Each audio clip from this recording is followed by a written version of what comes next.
Welcome folks, this is the tree terrain that I've been working on, and this is made from tin foil.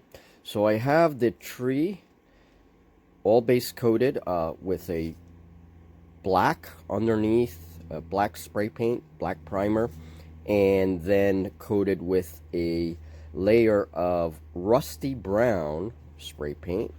Okay, and now what I have to do is dry brushing another color. I'm not sure yet what color I'm going to do, but there has to be a lot of dry brushing here to get all of these cracks and crevices and, well, all of the texture of the bark to make it stand out.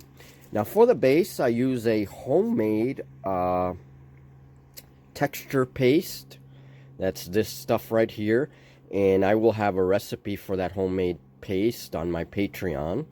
But basically what it does is that it really cements the tree to the base and then provides some of this texture that looks like earth or mud or, you know, something like that. So that's the texture paste, and I'm about to dry brush that with a lighter tan to get all of the texturing to stand out. Okay, now the rocks I showed you in the last post, this is also a kind of a spongy foam, and I use that for my rocks. And what I have to do now is dry brush them, highlight them a little bit, then add a little bit of flock and maybe a couple of pieces of vegetation around the base just to you know, adorn it a little bit. Now I want some of the base areas open, so if I put a figure there, you know, it can stand there.